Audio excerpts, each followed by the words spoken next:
واپس اپنے راستے پر آ جائے۔ اب سوال یہ ہے کہ توبہ کب قبول ہوتی ہے؟ اس کا جواب اللہ تعالیٰ نے سورہ نساء کی اس آیت میں دیا ہے جو میں نے آپ کے سامنے پڑھا۔ انما التوبة على الله للذين يعملون السوء بجهالة۔ اللہ تبارک و تعالیٰ ان لوگوں کی توبہ قبول کرتا ہے جو نادانی میں آ کر جہالت کی وجہ سے غلطی کر بیٹھتے ہیں۔ وہ چوری کر کے سینہ زوری نہیں کرتے، وہ گناہ کر کے اس کے اوپر ڈٹے نہیں رہتے۔ ان سے اگر انجانے میں، نادانی میں، جہالت میں اگر کوئی گناہ ہو جائے، کوئی غلطی ہو جائے، اللہ فرماتا ہے انما التوبۃ علی اللہ للذین یعملون السوء بجہالہ ثم یتوبون من قریب۔ وہ فوراً توبہ کرتے ہیں، وہ توبہ کرنے میں ڈیلے نہیں کرتے، وہ توبہ کے بارے میں سوچ وچار نہیں کرتے۔ میرے پیارے ساتھیوں، آج ہماری اور آپ کی زندگی گناہوں کی دلدل میں ہم دھسے ہوئے ہیں۔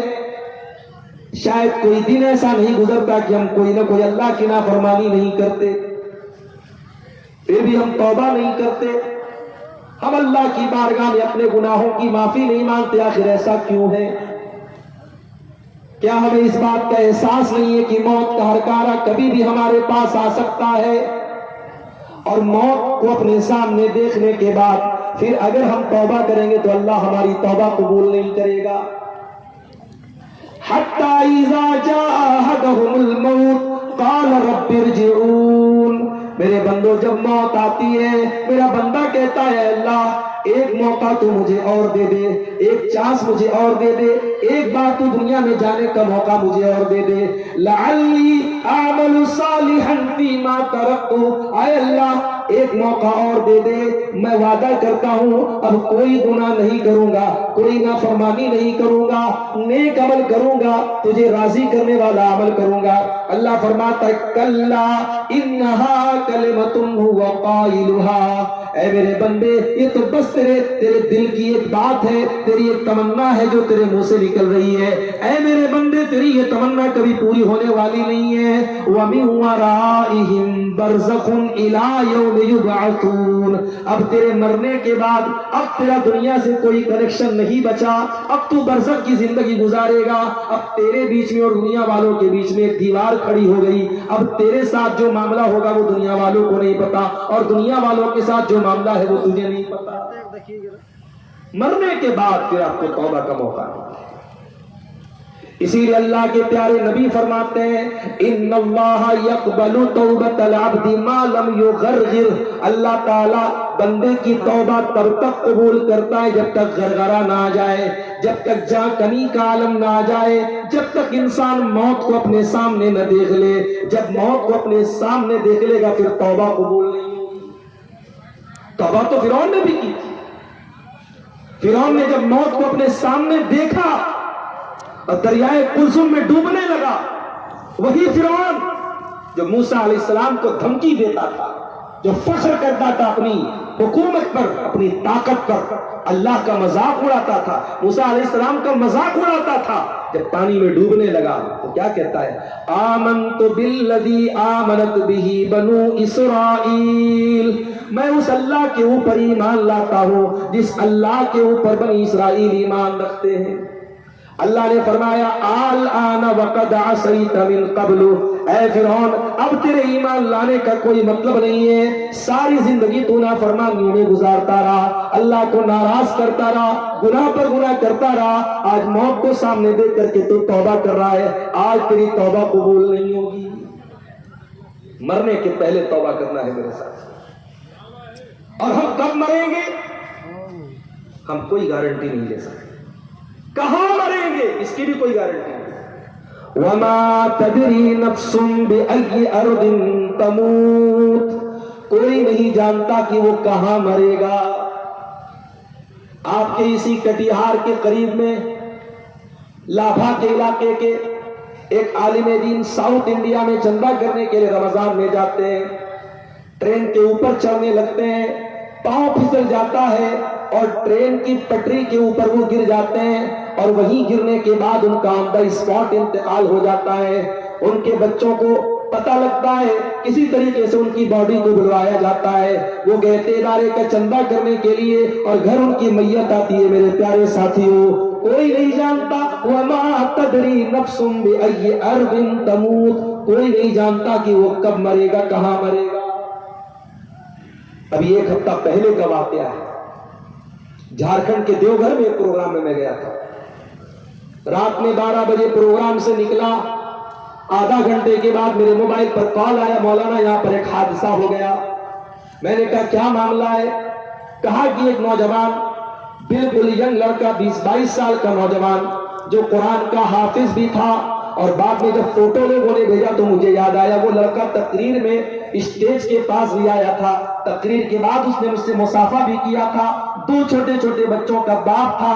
تقریر ختم ہونے کے بعد, پروگرام ختم ہونے کے بعد بائک سے اپنے گاؤں کی طرف جا رہا تھا. جب راستے میں ٹرننگ آئی, موڑ آیا, اس نے انڈیکیٹر دیے بغیر اپنی گاڑی کو موڑا ہے. پیچھے سے پک اپ والے نے زوردار ٹکر ماری اور آن بائی اسپاٹ وہ حافظ قرآن لڑکا انتقال کر جاتا ہے. وَمَا تَدْرِي نَفْسٌ بِأَيِّ أَرْضٍ تَمُوتُ. او اللہ کی نافرمانی کرنے والوں, او گناہوں کی دلدل میں مبتلا رہنے والے میرے نوجوان ساتھیوں, او توبہ کو ٹال دینے والوں, او نیکی کو کل پر ٹال دینے والے میرے نوجوان ساتھیوں, کیا تم اس بات کی گارنٹی دے سکتے ہو کہ بڑھاپا آنے تک تم زندہ رہو گے؟ نہیں. وَمَا تَدْرِي نَفْسٌ بِأَيِّ أَرْضٍ تَمُوتُ. کب مرو گے, کہاں مرو گے, کوئی نہیں جانتا.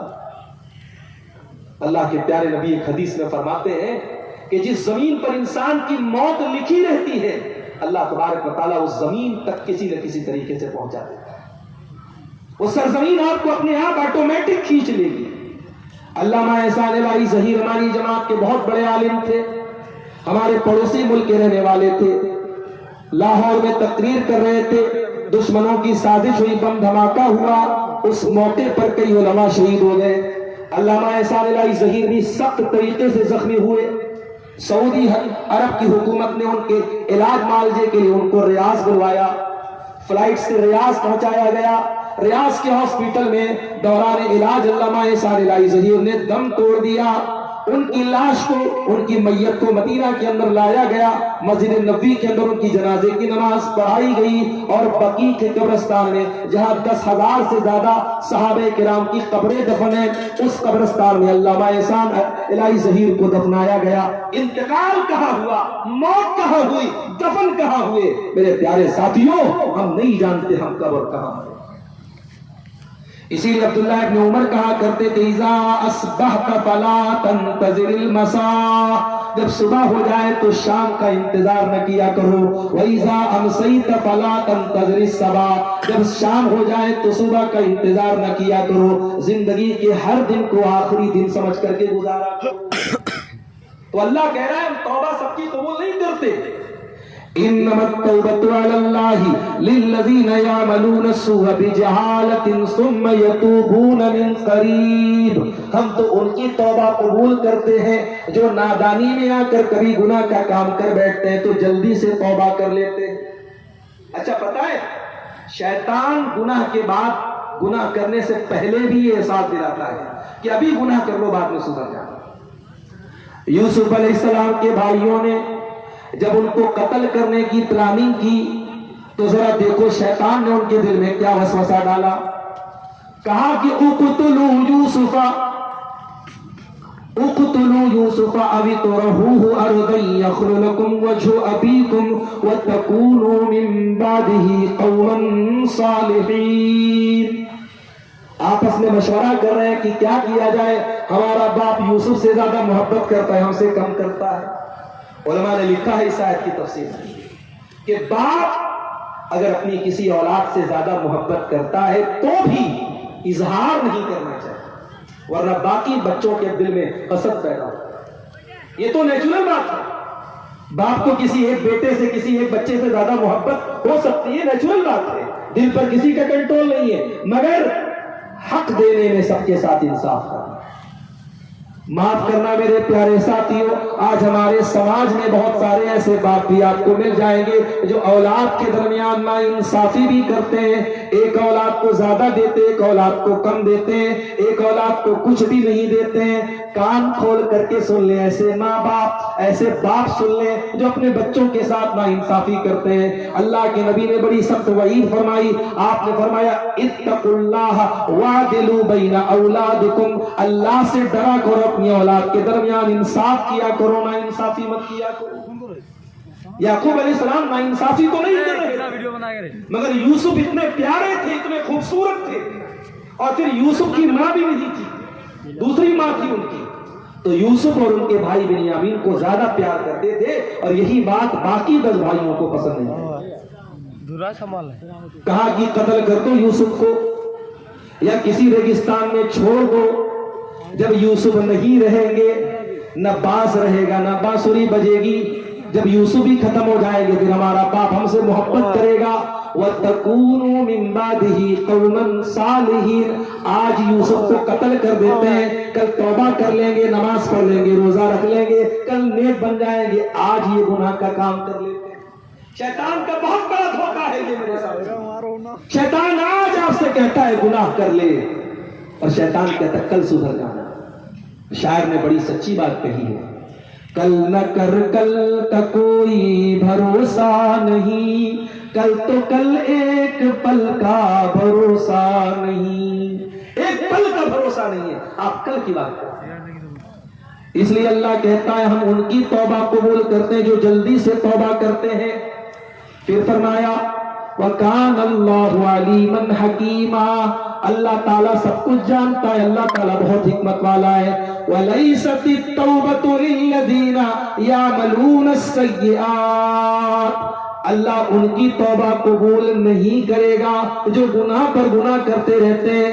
حَتَّى إِذَا حَضَرَ أَحَدَهُمُ الْمَوْتُ قَالَ إِنِّي تُبْتُ الْآنَ، جب موت کا ٹائم آتا ہے، جب مرنے کا ٹائم آتا ہے، بندہ کہتا ہے اللہ میں توبہ کر رہا ہوں، مرنے کے ٹائم توبہ کرتا ہے، ایسے لوگوں کی توبہ اللہ قبول نہیں کرے گا۔ وَلَلَّذِينَ يَمُوتُونَ وَهُمْ كُفَّارٌ، اور اللہ ان کی توبہ بھی قبول نہیں کرے گا جو ایمان کے بغیر دنیا سے چلے جاتے ہیں، جو کفر کی حالت میں، جو کافر ہو کر دنیا سے مر جاتے ہیں۔ ایمان سے بڑی کوئی دولت نہیں ہے میرے ساتھ، مرو تو ایمان کی حالت میں۔ آج ہمارے لیے یہ بھی لمحے فکریہ اور سوچنے کا مقام ہے۔ آج ہماری قوم کی بیٹیاں نصرت جہاں سے نشا سنگھ بن جاتی ہیں، مسلمان لڑکی مرتد ہو جاتی ہے، یہ سامان، یہ سوچنے کا سامان ہے، یہ سوچنے کا مقام ہے۔ میرے پیارے ساتھیوں، ایمان سے بڑی کوئی دولت نہیں ہے۔ آج جب لوگ اپنے اپنے مذہب کے مطابق کوئی اپنے بدن کو ننگا کر کے اللہ کو خوش کرنے کی ناپاک کوشش کر رہا ہے، کسی کے مذہب میں ندی میں نہانے پر اس کے پاپ دھل رہے ہیں، کسی کے مذہب میں ننگا رہنا ہی اس کے لیے بڑا برکت کا سبب ہے، کسی کے یہاں شرمگاہ کی عبادت کی جا رہی ہے، کوئی گائے کو دیکھ کر کے ہاتھ جوڑ رہا ہے، کوئی گائے کا پیشاب پی رہا ہے، کوئی گائے کا گوبر کھا رہا ہے۔ یہ سارے مناظر دیکھ کر کے میرے پیارے ساتھیوں ہمارے دل میں یہ احساس پیدا ہوتا ہے، اے اللہ تیرا بہت بہت کرم ہے، تیرا بہت بہت احسان ہے اللہ، جتنا تیرا شکر ادا کرے کم ہے۔ تو نے ہمیں مسلمان بنایا، تو نے ہمیں اسلام جیسی نعمت سے نوازا، اسی لیے جب جنتی جنت میں جائیں گے تو کیا کہیں گے؟ الحمدللہ الذی ہدانا لہذا وما كنا لنهتدی لولا ان ہدانا اللہ۔ اے اللہ تیرا کرم اور تیرا شکر ہے کہ تو نے ہمیں ہدایت کی نعمت سے نوازا۔ اے اللہ اگر تو نے ہدایت نہ دی ہوتی تو ہم ہدایت نہیں پا سکتے۔ ہماری سب سے بڑی دولت ایمان کی دولت ہے میرے ساتھ، اس دولت کی حفاظت کو میری بہنوں، کوئی لاکھ محبت اور پیار کا اظہار کرتے ہیں، کوئی لاکھ تمہارے اوپر دورے ڈال دے، کوئی لاکھ تمہارے حسن و جمال کی تعریف کر دے، ایمان سے کبھی کمپرومائز مت کرنا، ایمان سے کبھی سمجھوتا مت کرنا، اس سے بڑی کوئی دولت نہیں۔ سمیہ شہید ہو گئی اسی ایمان کو بچانے کے لیے، بلال تپتی ریت پر لیٹ گئی اسی ایمان کو بچانے کے لیے، صہیب رومی نے سب کچھ قربان کر دیا اسی ایمان کو بچانے کے لیے، صحابہ نے اپنے سگے بیٹوں سے جنگ کی میدان جنگ میں اسی ایمان کو بچانے کے لیے، ایمان سے بڑا کوئی رشتہ نہیں، ایمان سے بڑی کوئی دولت نہیں، ایمان سے قیمتی کوئی چیز نہیں، اسی لیے اللہ کہتا ہے ہم ان کی توبہ قبول نہیں کریں گے وَلَلَّذِينَ يَمُوتُونَ وَهُمْ كُفَّارٌ، جو کفر کی حالت میں دنیا سے چلے جائیں، کافر کی توبہ اللہ قبول نہیں کرے گا۔ اور یہاں ایک بات اور نوٹ کر لیجیے، ہمارے یہاں کہاوت ہے اردو میں، صبح کا بھولا شام کو لوٹ آئے تو اسے بھولا نہیں ہے۔ اللہ رب العالمین کے یہاں الگ ہی فارمولا ہے۔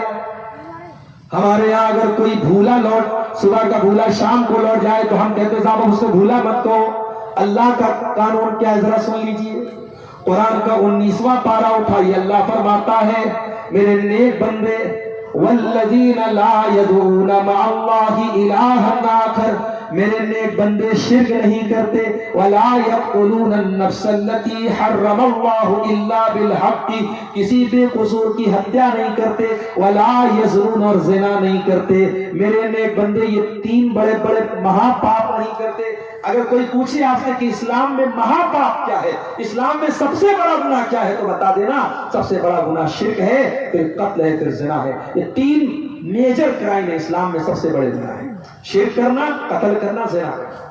اللہ فرماتا ہے میرے نیک بندے یہ تینوں کام نہیں کرتے، وَمَن يَفْعَلْ ذَلِكَ يَلْقَ أَثَامًا، اور جو ان میں سے کوئی کام کرے گا وہ بہت مصیبت اٹھائے گا، يُضَاعَفْ لَهُ الْعَذَابُ يَوْمَ الْقِيَامَةِ، اس کو قیامت کے دن ڈبل عذاب دیا جائے گا، يُضَاعَفْ لَهُ الْعَذَابُ يَوْمَ الْقِيَامَةِ وَيَخْلُدُ فِيهِ مُهَانًا، اور وہ ذلیل ہو کر کے ہمیشہ جہنم میں رہے گا۔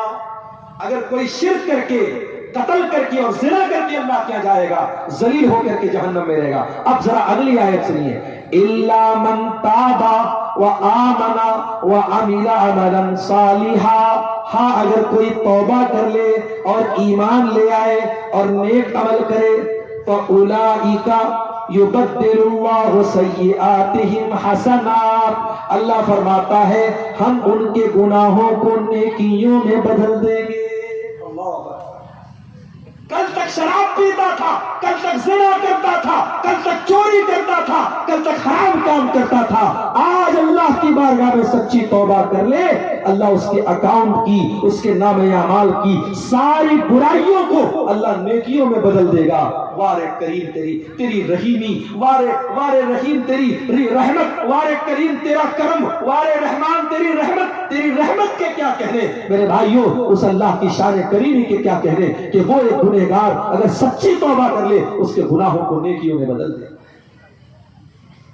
یہی نہیں، قرآن کا 30واں پارہ اٹھائیے، بہت مشہور سورت ہے سورۃ البروج، ہمیں سے بہت سارے لوگوں کو یاد بھی ہوگی، وَالسَّمَاءِ ذَاتِ الْبُرُوجِ وَالْيَوْمِ الْمَوْعُودِ وَشَاهِدٍ وَمَشْهُودٍ قُتِلَ أَصْحَابُ الْأُخْدُودِ النَّارِ ذَاتِ الْوَقُودِ إِذْ هُمْ عَلَيْهَا قُعُودٌ۔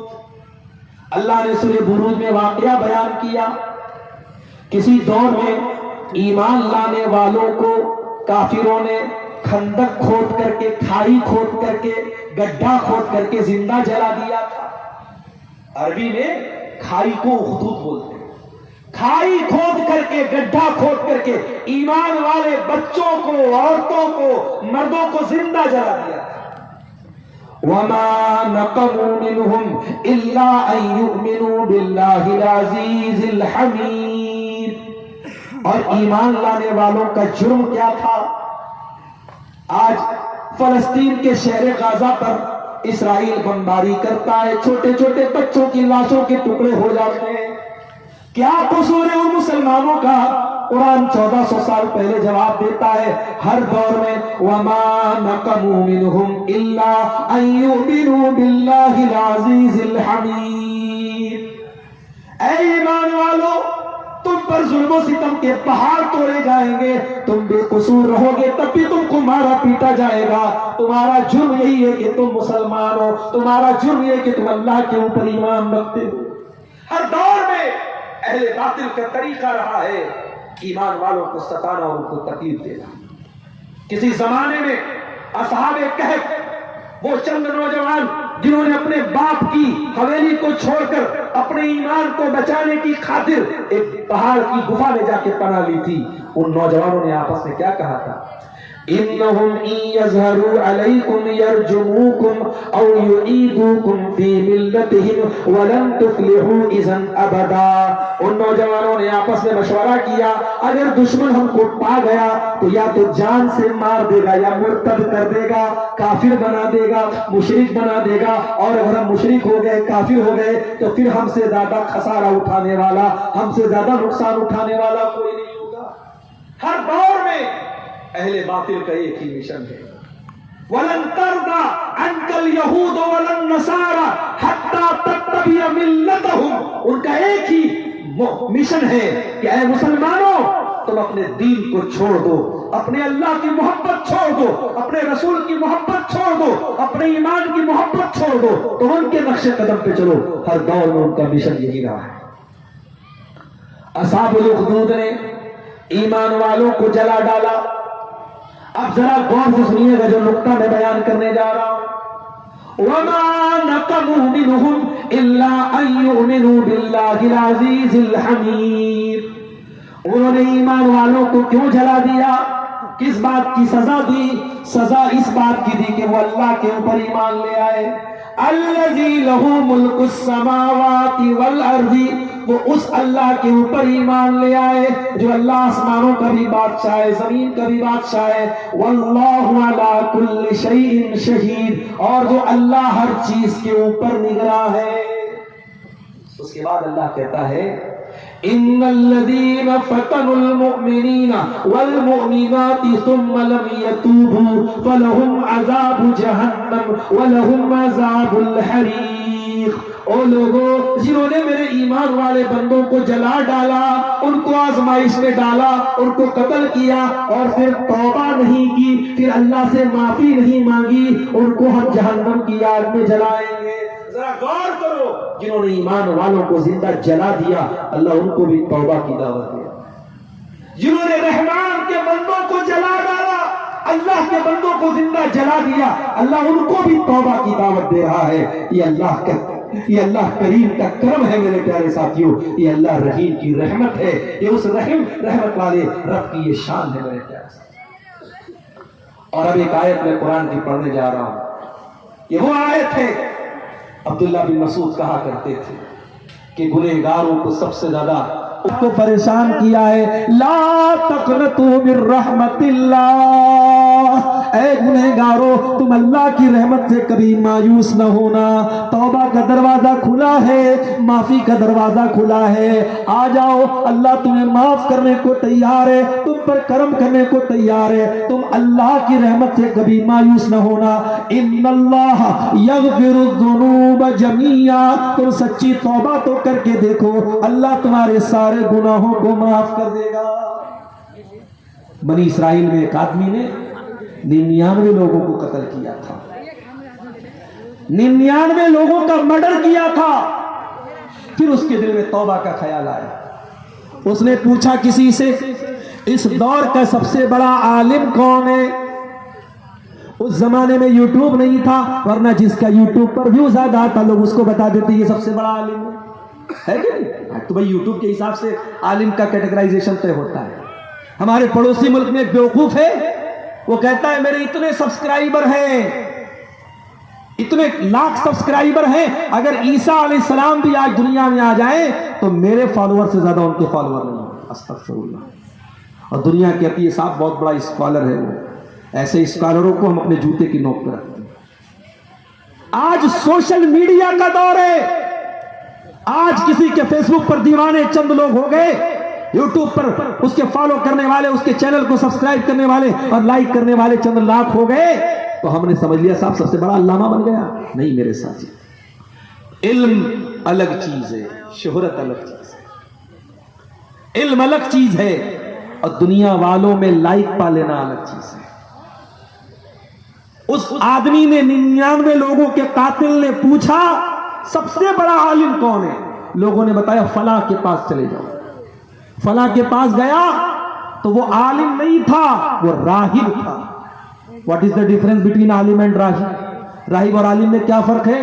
عالم کہتے اسکالر کو اور راہب کہتے عبادت گزار کو. راہب تو تھا، اسکالر نہیں تھا، عالم نہیں تھا. عبادت بہت کرتا تھا، عالم نہیں تھا. وہ گیا 99 لوگوں کا قاتل. پوچھا بھائی میں نے 99 لوگوں کا خون کیا ہے، میں توبہ کر سکتا ہوں کیا؟ کہا کیا ہے میرے بھائی، تو 99 لوگوں کا قاتل ہے، تیری توبہ قبول نہیں ہوگی. کہا اچھا میری توبہ قبول نہیں ہوگی. اس نے اس کو بھی مارا. قاتل کے لیے قتل کرنا کون مشکل کام ہے؟ اس نے اس راہب کو بھی قتل کر دیا، 100 قتل کر دیا. پھر اس کے دل میں توبہ کا خیال آیا. پھر اس نے پتہ لگایا سب سے بڑا عالم کون ہے. اب لوگوں نے بتایا فلاں کے پاس چلے جاؤ. اب جس کے پاس پہنچا وہ حقیقت میں عالم تھا. تو جب مسئلہ پوچھنا ہو تو عالم سے ملنا چاہیے، راہب سے نہیں ملنا چاہیے. عالم سے ملو گے تب مسئلہ حل ہوگا، راہب سے ملو گے تو مسئلہ خراب ہو جائے. وہ 100 لوگوں کا قاتل جب عالم کے پاس پہنچا، اس سے جا کر کے کہا کہ میں نے 100 لوگوں کا مرڈر کیا ہے، میں توبہ کرنا چاہتا ہوں، کیا میری توبہ قبول ہوگی؟ کہا بالکل قبول ہوگی. وَمَن يَحُولُ بَيْنَكَ وَبَيْنَ رَبِّكَ، اللہ کے درمیان اور بندے کے درمیان میں کیوں رکاوٹ بنوں؟ کوئی نہیں بن سکتا. اے میرے بھائی تو توبہ کرنا چاہتا ہے، ضرور تیری توبہ قبول ہوگی. شرط یہ ہے کہ تجھے اپنی بستی کو چھوڑنا پڑے گا. یہ برے لوگوں کی بستی ہے، تجھے نیک لوگوں کی بستی میں جانا پڑے گا. نیک لوگوں کی بستی میں جانا پڑے گا. آج توبہ کرنے کے لیے ارادے سے گھر سے نکلا ہے، نیک لوگوں کی بستی کی طرف جا رہا ہے. حتی اذا انتصف الطریق، آدھے راستے میں پہنچا، موت آ گئی. اللہ اکبر، موت آ گئی. موت تو آئے گی اپنے ٹائم پر. موت کو اس سے کوئی فرق نہیں پڑتا کہ آپ کے مرنے کے بعد آپ کے بچوں کا کیا ہوگا، آپ کی بیوی کا کیا ہوگا، آپ کا مکان بنے گا کہ نہیں بنے گا، آپ کی بیٹی کی شادی ہوگی کہ موت کو اس سے، موت اپنے ٹائم پر آئے. موت آ گئی. اب جب موت آ گئی تو رحمت کا فرشتہ بھی آ گیا، عذاب کا فرشتہ بھی آ گیا. رحمت کا فرشتہ بولا میں اس کو لے کر کے جاؤں گا، یہ توبہ کرنے جا رہا تھا. عذاب کا فرشتہ بولا میں لے کے جاؤں گا، 100 لوگوں کا قاتل تھا. دونوں فرشتے آپس میں لڑنے لگے. اللہ نے ایک تیسرا فرشتہ بھیجا انسان کی شکل میں. اب یہ دونوں فرشتے اس تیسرے فرشتے کے پاس جو انسان کی شکل میں تھا، اس سے جا کے بولتے بھائی ہمارا یہ مسئلہ ہے، تم حل کر دو گے کیا؟ بولا میرے پاس ایک راستہ ہے. ایک کام کرو، اس راستے کو ناپ لو. یہ جہاں سے چل کے آیا اور جہاں جا رہا تھا، جو ڈیسٹینیشن ہے، جو سورس ہے، دونوں کو ناپ لو. اگر یہ اپنی منزل سے قریب تھا تو رحمت کا فرشتہ لے کے جائے گا، اور جہاں سے چلا تھا وہاں سے قریب تھا تو عذاب کا فرشتہ لے کے جائے گا. جب راستہ ناپا گیا تو پتہ نہیں آپ کے نیما میں کیا بولتے ہیں، اس کو ہمارے بنارس میں بتا بولتے ہیں. آپ کیا بولتے ہیں؟ بتا ہی بولتے ہیں نا، سب جگہ بتا ہی بولتے ہیں. ادھر شہزابادی لوگ بھی بتا ہی بولتے ہیں. تو ایک بتا وہ قریب تھا کس سے؟ نیک لوگوں کی بستی سے. اللہ اکبر. اللہ کو بچانا تھا تو کیا انتظام کر دیا. اللہ اگر ایک بتا پیچھے کر دیتا تو جہنم میں چلا جاتا، ایک بتا اللہ نے آگے کر دیا. اللہ اکبر. سچی توبہ کا یہ نتیجہ ہے میرے ساتھی. 100 لوگوں کا قاتل سچی توبہ کیا، اللہ نے اس کو ایک بتا قریب کر دیا نیک لوگوں کی بستی کے، اور رحمت کا فرشتہ اس کو لے کر کے گیا. اس لیے اللہ کی رحمت سے کبھی مایوس مت ہونا میرے ساتھی. اسی لیے میرے پیارے ساتھیوں، اللہ کے پیارے نبی فرماتے ہیں، حدیث قدسی ہے، اللہ کے پیارے نبی صلی اللہ علیہ وسلم فرماتے ہیں کہ اللہ تعالیٰ فرماتا ہے یا ابن آدم لو بلغت ذنوبک عنان السماء، اے آدم کے بیٹے اگر تیرے گناہوں سے آسمان کے کنارے بھر جائیں اور پھر تو میرے پاس آ کر کے مجھ سے معافی مانگ لے، اگر میرے ساتھ کسی کو شریک نہ کرے، لأتیتک بقرابها مغفرہ، میں زمین بھر کے تجھے مغفرت دینے کو تیار ہوں، میں تجھے معاف کرنے کو تیار ہوں. اللہ تو ہمیں معاف کرنے کو